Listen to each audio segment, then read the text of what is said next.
Hola, ¿qué tal? Yo soy Abel Gil, estamos transmitiendo desde Ciudad de México, aquí en el Tabernáculo TV. Les mando un abrazo grande, que tengan muchas bendiciones de Dios, ustedes ahí donde nos están viendo. Y bueno, pues hemos estado hablando acerca de varios temas que atañen a la madurez, al crecimiento, al posicionamiento, a la identidad de los hijos de Dios. Y cómo es que la iglesia finalmente, después de hablar de estos temas, hay un tema que atañe de manera urgente a la iglesia precisamente y que es necesario hablarle a usted, hablarlo en la iglesia, hablarlo al mundo también. ¿Cuál es la posición de los hijos de Dios ante las naciones? ¿Cuál es la posición? Nosotros estamos para hacer luz a las naciones, y cuando hablamos de crisis, cuando hablamos de crisis humanitarias, cuando hablamos de guerras y de rumores de guerras, estamos hablando de que todo esto, a los hijos de Dios, todas las cosas nos ayudan a bien. Amén. Entonces, hoy quiero hablarle de esta posición que debe tener la iglesia. ¿Cuál es la posición correcta? Va a ser imposible tocar todos los temas que pudiéramos hablar, porque aquí ya se tratan temas profundos de geopolítica y de todo lo que hemos estado hablando, y acerca de la identidad, acerca de pues cómo influiría el reino en las tinieblas. Pero vamos a tratar de iniciar una serie de temas con la primera posición que tenemos los hijos de Dios ante la injusticia, ante la violencia, ante la maldad, afuera de la iglesia, ¿ok? Hemos hablado mucho de la formación de los hijos y de la identidad de los hijos y del engendramiento de una generación despierta. Entonces, hoy vamos a hablar de nuestra posición ante las naciones y vamos a comenzar con esta palabra que es muy conocida como el Sermón del Monte. Vamos a empezar a lo mejor poniendo el dedo en la llaga, ¿no? De entrada. Dice en Mateo 5:43, que lleva el título en algunas versiones, el amor al prójimo. Dice: ustedes han oído que fue dicho, amarás a tu prójimo y aborrecerás a tu enemigo, pero yo les digo, amen a sus enemigos y oren por los que los persiguen, de modo que sean hijos de su Padre que está en los cielos, porque Él hace salir el sol sobre malos y buenos, y hace llover sobre justos e injustos, porque si aman a los que les aman, ¿qué recompensa tendrán? ¿No hacen lo mismo también los publicanos? Y si saludan solamente a sus hermanos, ¿qué hacen ustedes de más? ¿No hace eso los mismos gentiles? Sean pues ustedes perfectos, como su Padre que está en el cielo es perfecto. Vamos a... Ok. Y bueno, ¿qué hemos estado hablando? Como les decía, del amor. Hemos estado hablando también en aquel video titulado, una serie de videos titulados El secreto de la felicidad. Hablábamos de la gratitud, de temas diferentes. Abarcamos la filiación con Dios, la identidad y ahora vamos a ver, como les decía, cuál es la postura de la Iglesia de Jesucristo ante la injusticia, ante la violencia, ante la guerra. Y quiero explicar algunos datos del contexto de Mateo 5. Este es conocido como el Sermón del Monte. Y aunque no se sabe realmente dónde era la ubicación, este es un tema en el que podemos profundizar. ¿De qué nos sirve saber la ubicación? No se sabe la ubicación exacta del Monte de las Bienaventuranzas, pero se calcula, escuche usted, se calcula que está en la orilla noroeste del mar de Galilea, entre Cafarnaúm y Genezaret. Bueno, y esto, ok, para empezar, quiero decirle a usted, viendo la posición en la que estaban, no todas las personas que estaban en el Sermón del Monte eran judíos. Entonces, aunque la Biblia no nos da la indicación exacta del evento, Se sabe que el Imperio Bizantino, de ahí se construyó una iglesia siglos después, como para conmemorar el Sermón del Monte, en el monte conocido antiguamente como Eremos. Y sí, realmente está entre Cafarnaún y Genezaret, este monte. Entonces, viendo esta aproximación, estamos hablando de que cuando Jesucristo se para ahí en ese lugar y está hablando acerca de los enemigos, es un territorio en el que en los tiempos antiguos fue territorio de Canaán, antiguos, antes de Israel.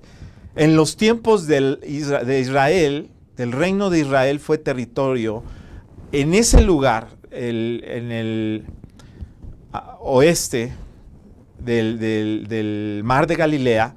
Estamos hablando de que fue territorio de la tribu de Neftalí. Entonces vamos a situarnos.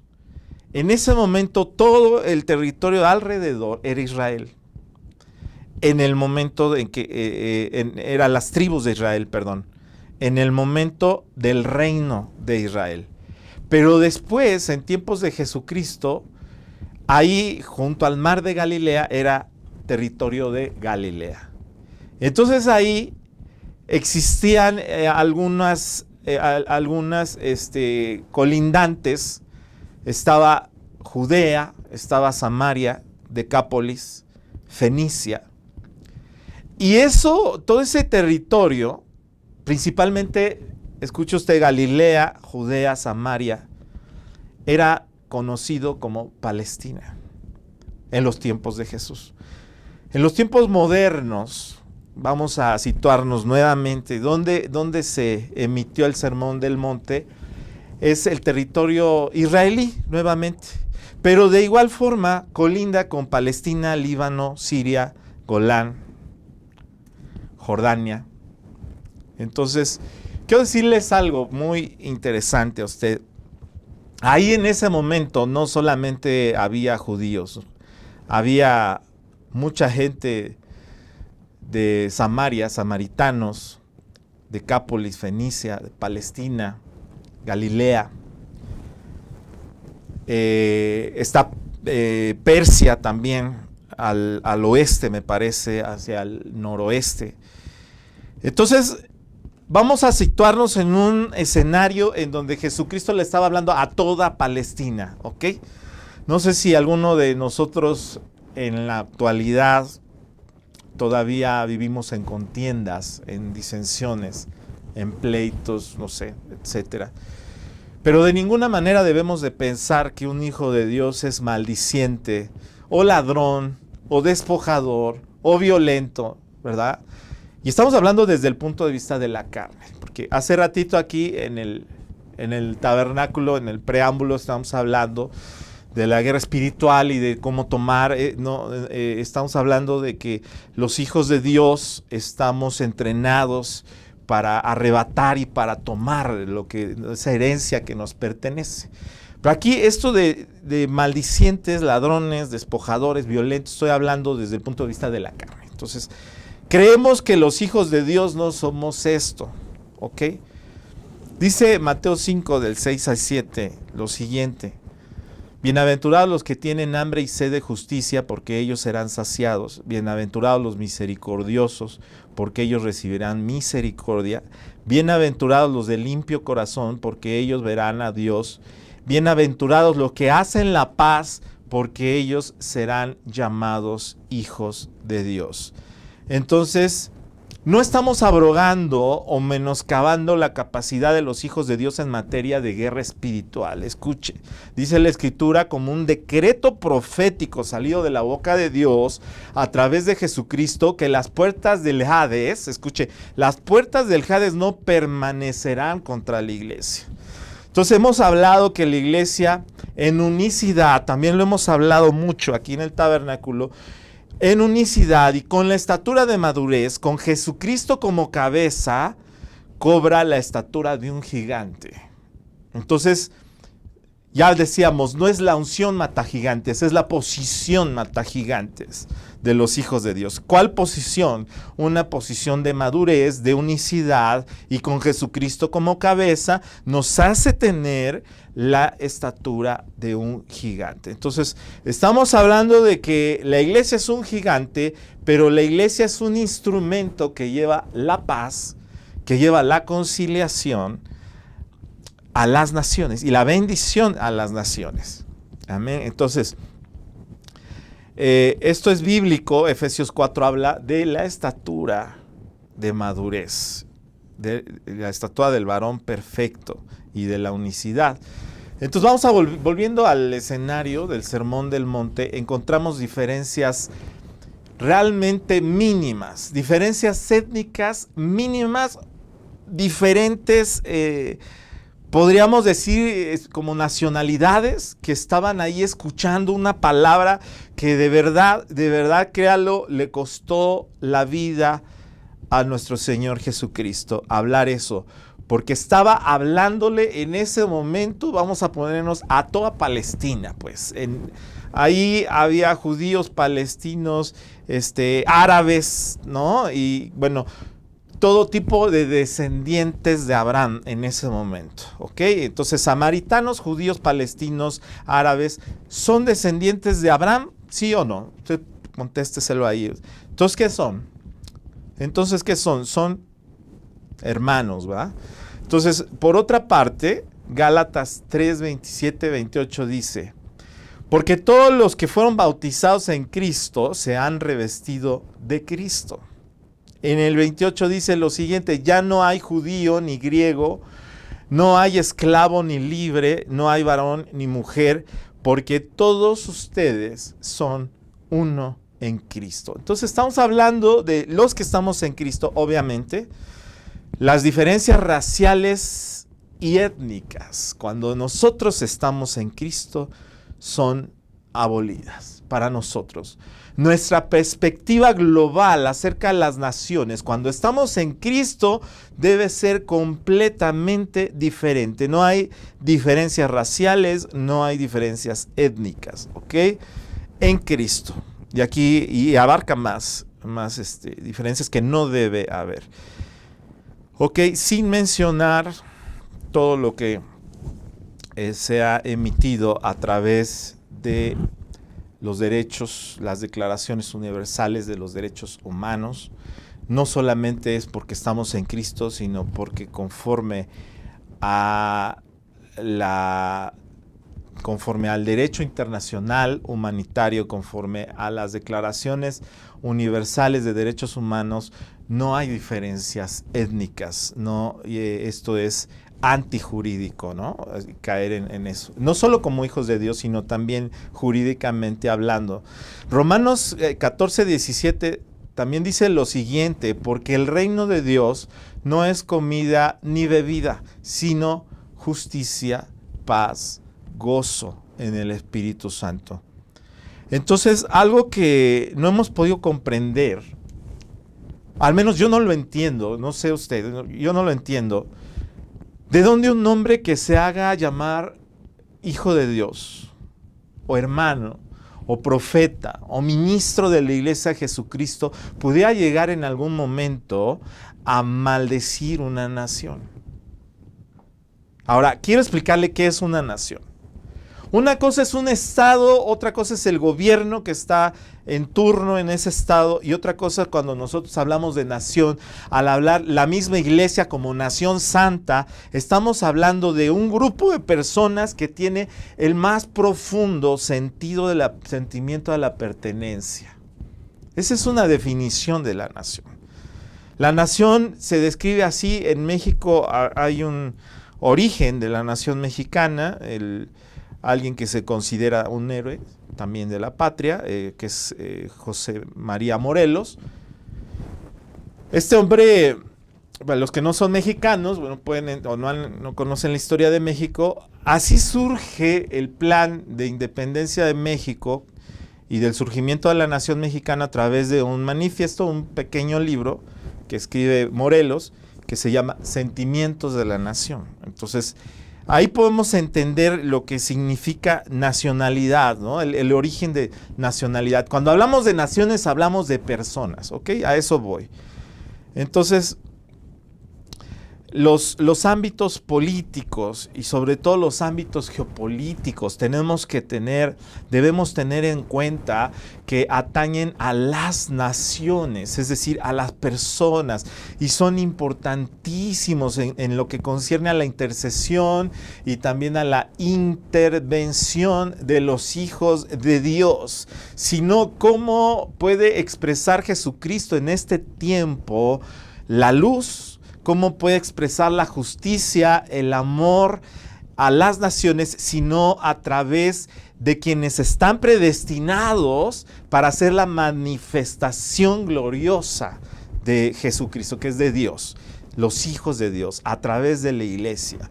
Predestinación, recordamos, son las obras que fueron diseñadas de antemano para que anduviésemos en ellas. Entonces, si los hijos de Dios debemos ser luz a las naciones, ¿por qué somos maldicientes los hijos de Dios en este aspecto?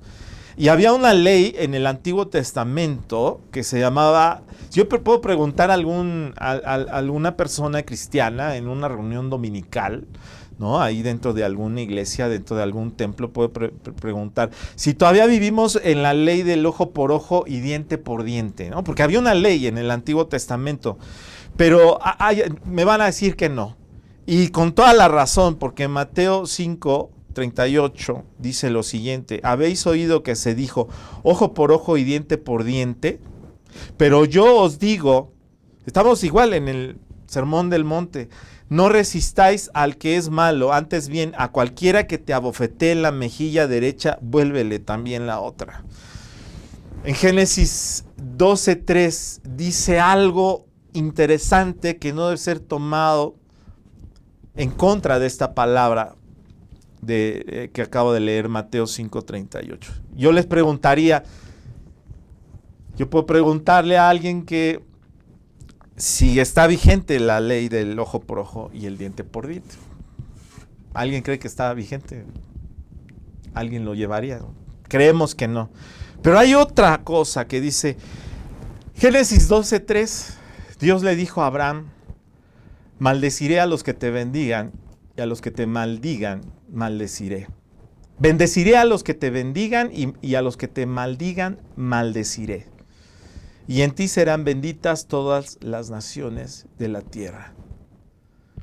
Esta promesa de en ti serán benditas todas las naciones de la tierra, esta promesa ha sido direccionada o redireccionada a los hijos según la promesa, justificados a través de Jesucristo. Ya vimos que justificación es legitimación como hijo. Está un engendramiento del que estamos hablando, es una promesa, una generación despierta, una generación capaz de ser luz, una generación capaz de bendecir y de tener la herencia enorme que es prometida a los hijos de Dios, a la iglesia de Jesucristo. También dice el libro de Romanos, si es que padecemos juntamente con Jesucristo. Hablando de herencias, hablando de promesas.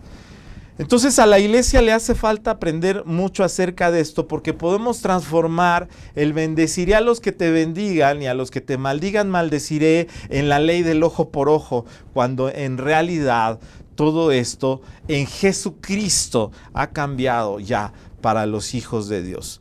Mucha gente, incluso alguien no puede ser evangélico o protestante o de cualquier, que tenga una creencia cristiana, vamos a ponerle, y alguien que nos esté viendo, cualquier persona que tenga una fe cristiana, puede recordar que cuando se festeja la Navidad, tradicionalmente, en las fechas en las que se acostumbra celebrar tradicionalmente, se recuerda una frase donde un ángel anuncia paz a los hombres y buena voluntad, ¿no? Paz y buena voluntad.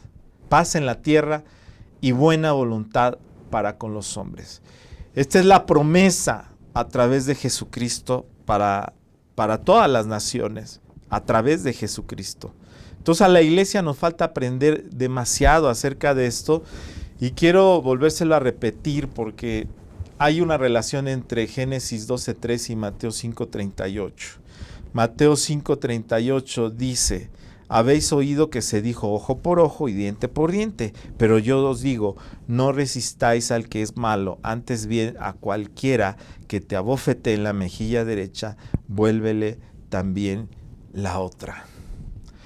A veces lo vemos en una contienda tal vez personal, en algún asunto intrascendente, pero quiero decirle a usted que esto llevado a un ámbito geopolítico sí es trascendente, mucho más trascendente, y puede costar la vida de miles o millones de personas. Ya lo ha costado.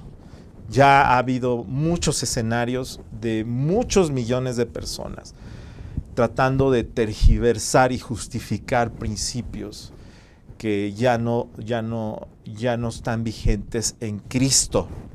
Yo sé que usted me está entendiendo a lo que me refiero.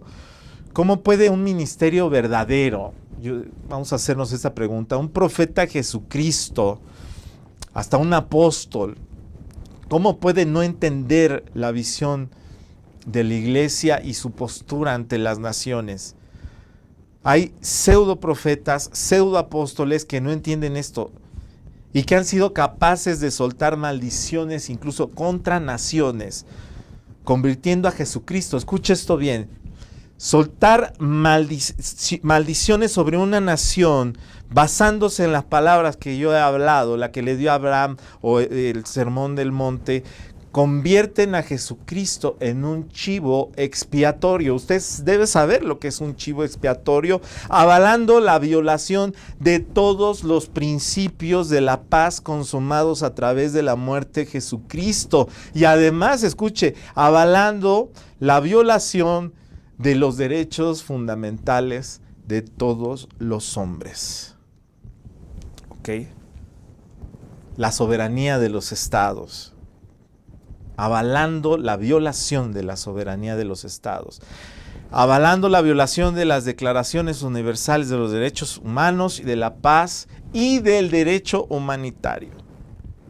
Y los hijos de Dios estamos para manifestar la paz, el amor, la justicia, entre muchas otras cosas.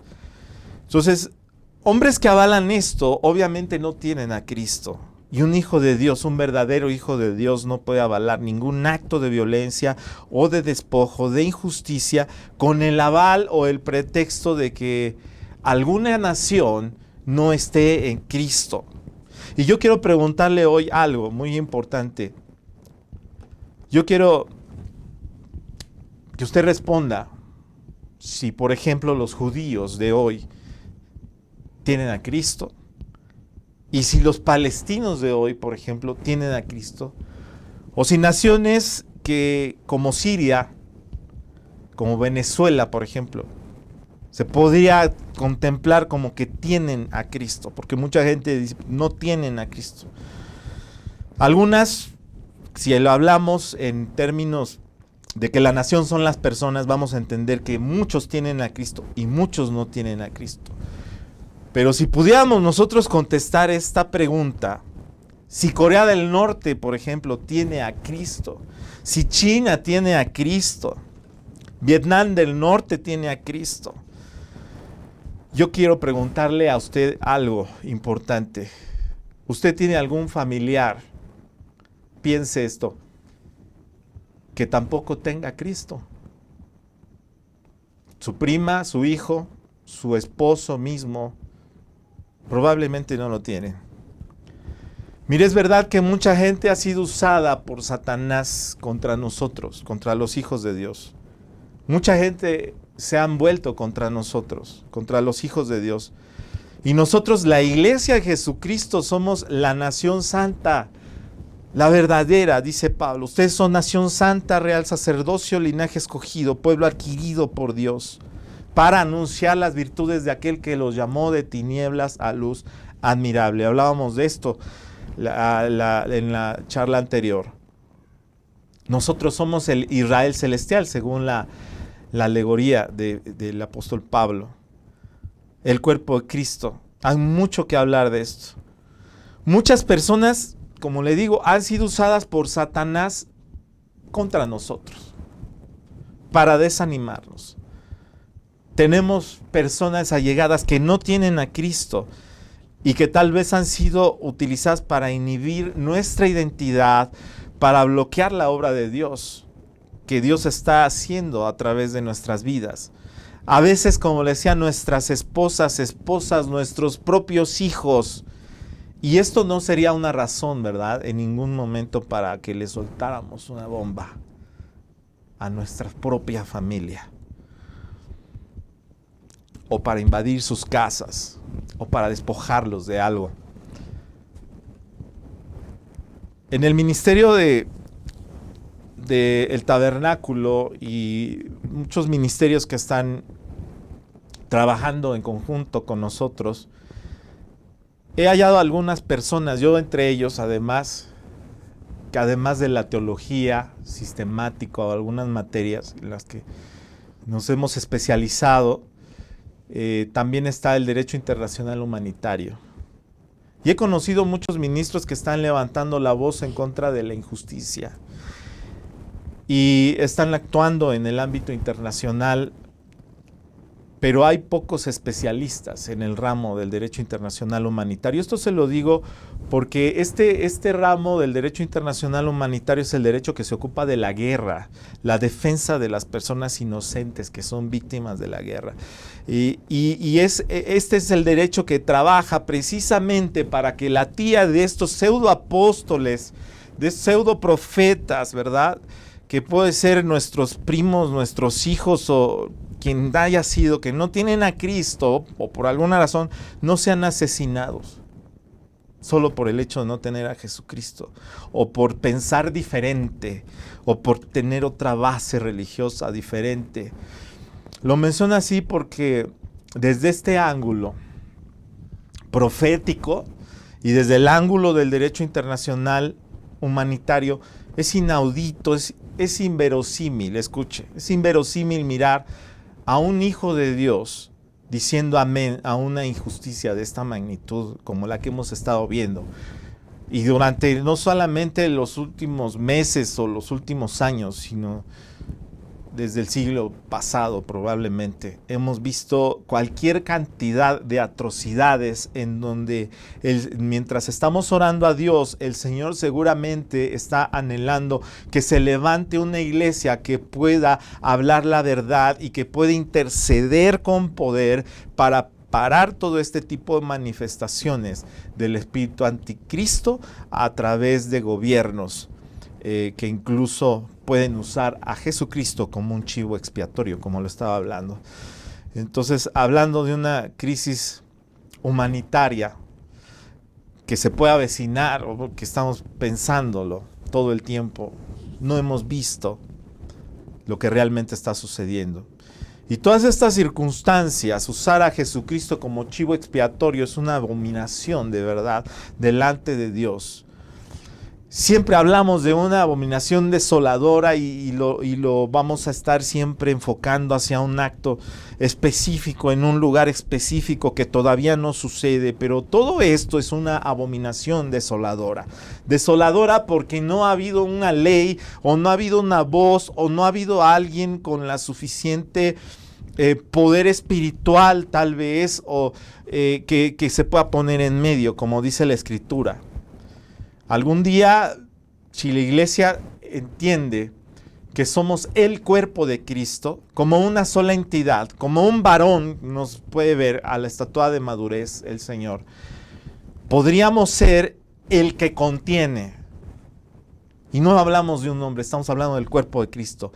El que contiene a otra unicidad, pero que es antagónica y que viene manejada desde el espíritu anticristo, que está presentada en la Escritura como el hombre de iniquidad. Entonces, así el hombre de iniquidad y el varón perfecto pueden significar una guerra de nación contra nación, que vendría siendo en el ámbito espiritual, en el ámbito de la intercesión, en el ámbito de la justicia, de la voz de la verdad, ¿ok? En ese ámbito, una nación santa, un real sacerdocio que se levanta contra una nación antagónica. ¿Qué es una nación? Un grupo de personas que representan en toda la extensión de la palabra al reino de las tinieblas manifestándose en la tierra.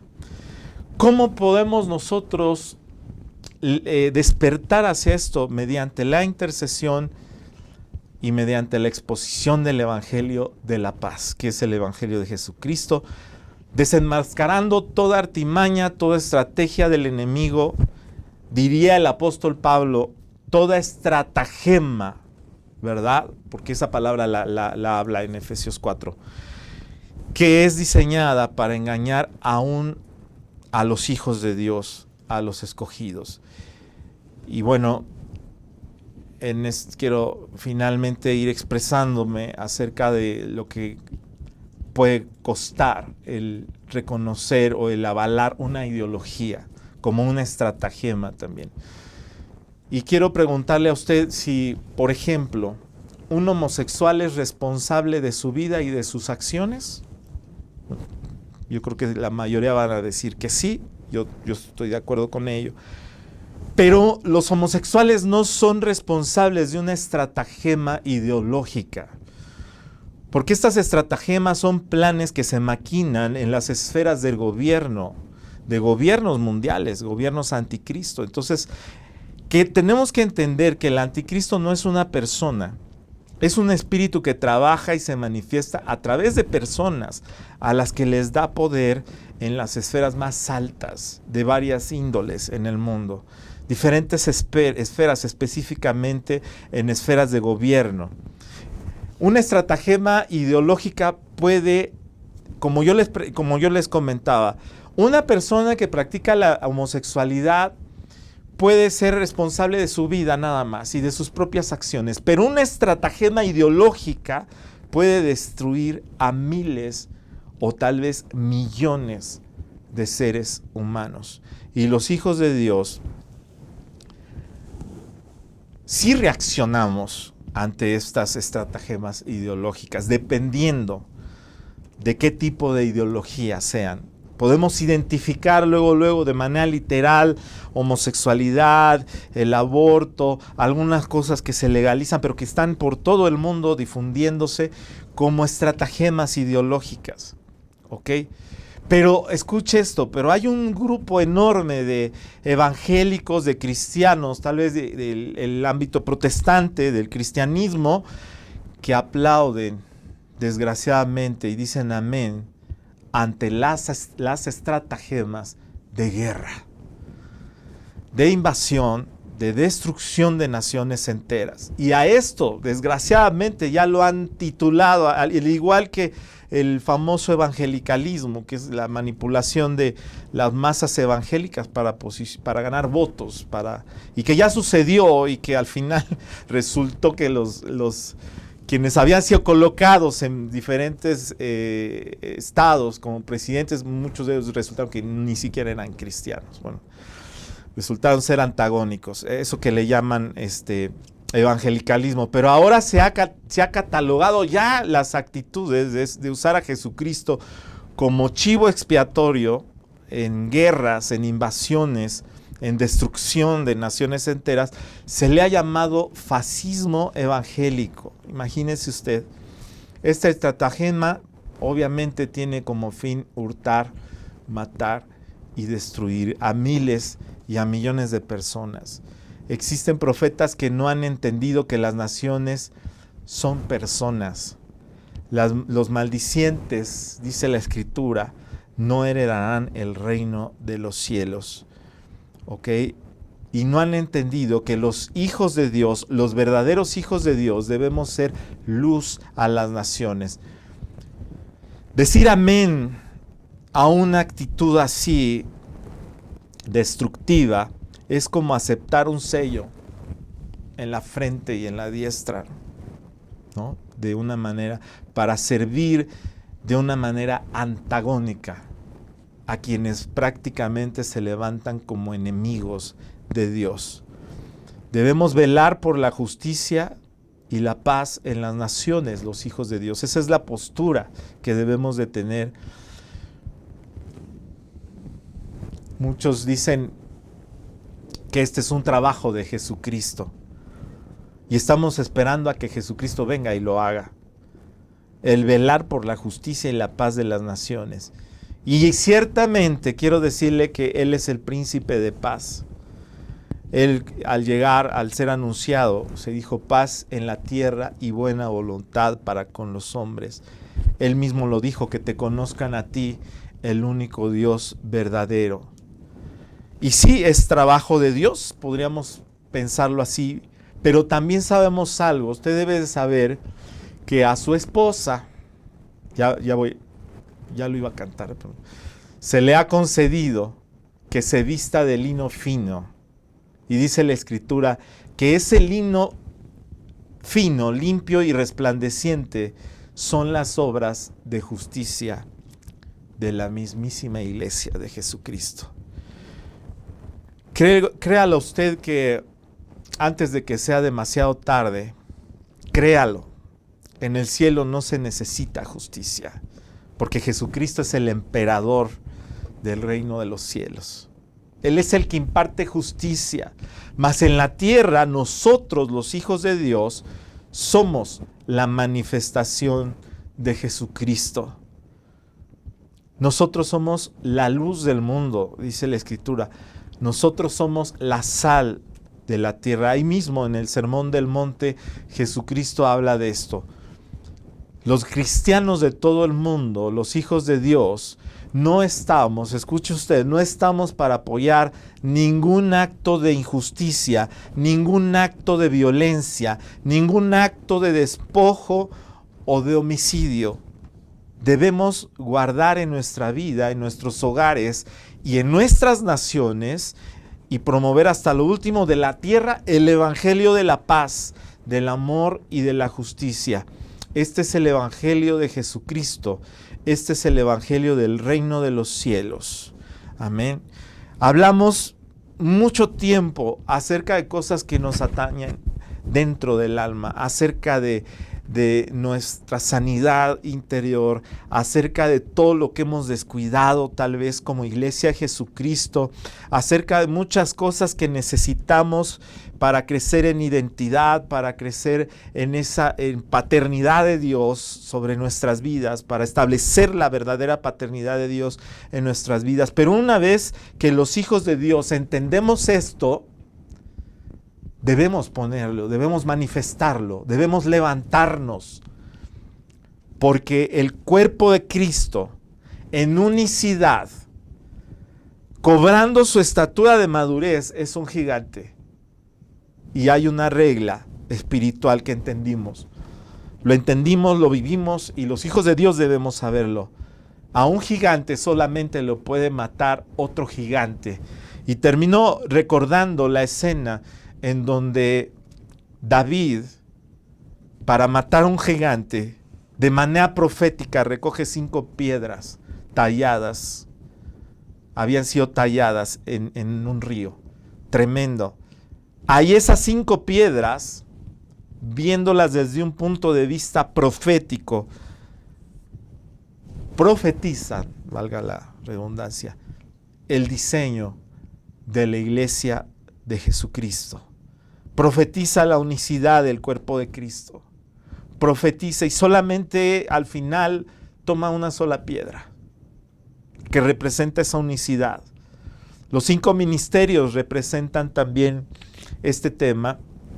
También hablábamos de los 5 verbos de Dios, pero en cuanto a los 5 ministerios se representa este tema. Ahí, en la fe de David, en el ministerio profético de David, en donde David, de manera, por la fe, se levanta como un modelo de Jesucristo, que tiene el diseño de la iglesia y que es capaz de derrotar a un gigante. Entonces el ver toda la perspectiva geopolítica y la crisis humanitaria y las guerras y los rumores de guerras, de ninguna manera le debe de parecer a usted y a mí que no podemos levantarnos y ponernos en medio como hijos de Dios, desde la intercesión y también exponiendo la verdad. Amén.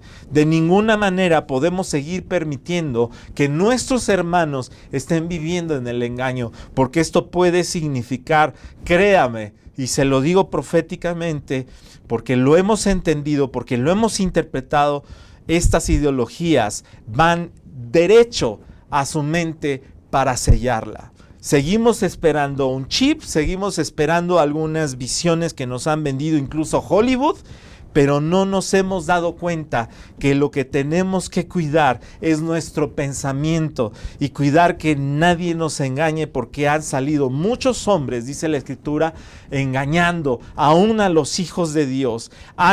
Se han fraguado armas forjadas por hombres que son estratagemas específicamente contra usted y contra mí como hijos de Dios, para engañar aún a los escogidos. Y alguien que se levante desinformando, alguien que se levante militando a favor de estas estrategias que son antagónicas a Jesucristo, créame, es como la diestra del reino de las tinieblas. Por eso dice la Escritura que ese gobierno mundial movido por el espíritu anticristo llamado la bestia colocaría también un sello en la diestra. Eso significa la diestra, porque Jesucristo es la diestra del Padre. No significa, como nos lo vendieron alguna vez en la religión tradicional, que Jesucristo esté sentado ahí 2000 años en un trono junto a un viejito que es el Padre y en medio una palomita. Significa que Jesucristo es la manifestación de Dios. Eso significa la diestra. Y sentarse a la diestra significa que hay un reposo. El día de reposo para usted y para mí es Jesucristo, porque Él, hablábamos aquí hace rato de ello, Él consumó ya la victoria. Entonces recibe la instrucción del Padre y en obediencia Él reposa, esperando que así como Él es la manifestación del Padre, nosotros como hijos de Dios seamos como iglesia santa, como una iglesia pura, como una iglesia revestida de obras de justicia, la manifestación de Jesucristo. Yo oro también y espero que así todos los hijos de Dios, para que esta manifestación sea una realidad ya en este mundo, en esta tierra, porque es la vestimenta de justicia, la adquirimos aquí en la tierra. Mi hermano, no esté esperando a que después de un rapto o después de la venida de Jesucristo se le ponga un vestido literalmente blanco. El vestido son las obras de justicia y la santidad de los hijos de Dios. Entonces yo desde aquí, desde el tabernáculo, declaro que a muchos hijos de Dios, a partir de este momento, les abren los ojos con respecto a su posición ante las naciones. Que los hijos de Dios empiezan a despertar. Y repito lo mismo que dije hace algunas charlas. Yo prefiero ser el más pequeño de una generación despierta que ser el más grande de una generación dormida. Así es que despiértate tú que duermes, porque ha llegado tu luz, iglesia, porque Jesucristo está anhelando que tú seas quien se manifieste en su nombre, que tú estés revestido de esas obras de justicia. Levántate, despiértate, porque ha llegado tu luz, porque debe ser luz a las naciones. Amén y amén. Dios te bendiga, mi hermano, ahí donde estés. Te mando un abrazo grande. Este fue El Tabernáculo TV. Yo soy Abel Gil y estamos transmitiendo desde la Ciudad de México. Bendiciones.